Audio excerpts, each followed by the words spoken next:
So Pittsburgh. For generations, Pittsburghers big and small have leaned over the same waist-high wall, pointing out familiar landmarks shrunk down to the size of a shoebox.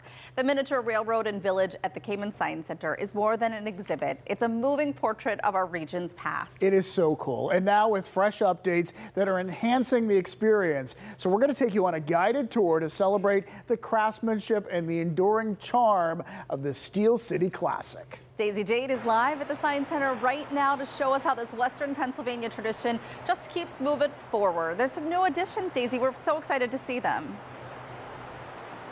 Yeah, it's one of those things that you could be here for hours and still see something new, but there really is something brand spanking new here at the display, and we are going to talk more about it. I'm here with Jason Brown, who's the director of the Kamin Science Center. And Jason, we were talking about this earlier, that obviously this is, something that people have experienced for generations, but the display's been kind of known for over 100 years. Yeah, we're celebrating its 107th year this year, and you said, you can look at for hours and see something new. I've worked here for 12 years, and I still find things new in it when I look at it. Yeah, and of course, this is a display of Western Pennsylvania. We've got different areas, different fun things to look at, and even the little people that move. It's so fascinating. But we were talking about back there, the graveyard site. Some of these fun, displays are so cool. Describe what that is. Well, so that's from Night of the Living Dead. Yeah. So the chapel, if you recall, is a Dale City chapel. And so a couple years ago, we put that in. We redid this. We added our new model at Halloween time, and it seemed like an appropriate thing to do in honor of George Romero's classic film that was filmed right here in Western Pennsylvania. And so popular, right? And of course, as we continue on, we see some familiar landmarks like the Big W, the Westinghouse W. Yep. That's very familiar. Yeah, the Atom Smasher. That's also right from out in Braddock. So that was here as well, and that actually still exists. Wow, this is so cool. And then of course you've got a whole rail yard here of different cars. And what I love about this display is that there's different, like a scavenger hunt. It says, I spy with my little eye 4 Erie train cars in the switch yard. And so basically, you can have some fun with this too.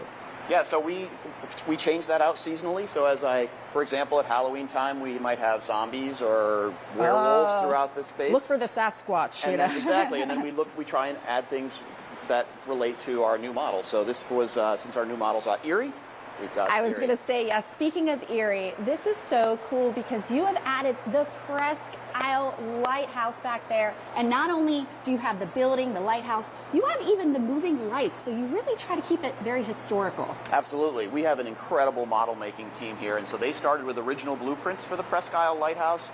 And then they went and they start with digital fabrication and CAD models, but it's all hand painted. And we have about a half a dozen people here whose hands are directly related to building these models and installing them. Wow. Well, I know that's one of the newest, or that is the newest addition. But what's really cool is that people in the community get to vote on what they want to see next. Absolutely. So we crowdsource. So we come up with a few options and put them out there and then leave the voting up to our visitors to come in and choose what the next one's going to be. And it turns into a real fun competition sometimes, especially when you have neighborhoods that are competing to be in this amazing treasure that we have here in Western Pennsylvania. Yeah, and then it allows people to feel like they're a part of it. And like we were talking about earlier, all those stories of the community. I feel like when people come to the miniature railroad and village, they see a sense of themselves in each of these scenes, which is really amazing. So, of course, you need to come out and check it out at the Kamin Science Center and see what you can spy with your little eye. Well, you guys need to put a little KDK somewhere. We'll send it back to you guys. Oh, that's a great idea, Daisy. Vote, vote, vote. Yes. So interesting. I love spending time looking at all that. And you know how the lights dim when it gets dark and then the sun comes up? It's so cool. neat. And a few years back, they added the Indiana County Courthouse, which is one of my favorite courthouses. Anyway, you can spend hours there. Have you been there many times? I've not been there many times, but no, to the courthouse or to the Science Center?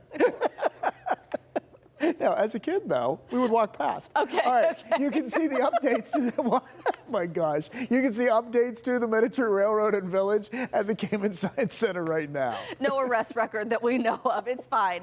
Later this year, the Andrew Bain Memorial Library in Bellevue will be added to the display. We're going to have more information about that on our website.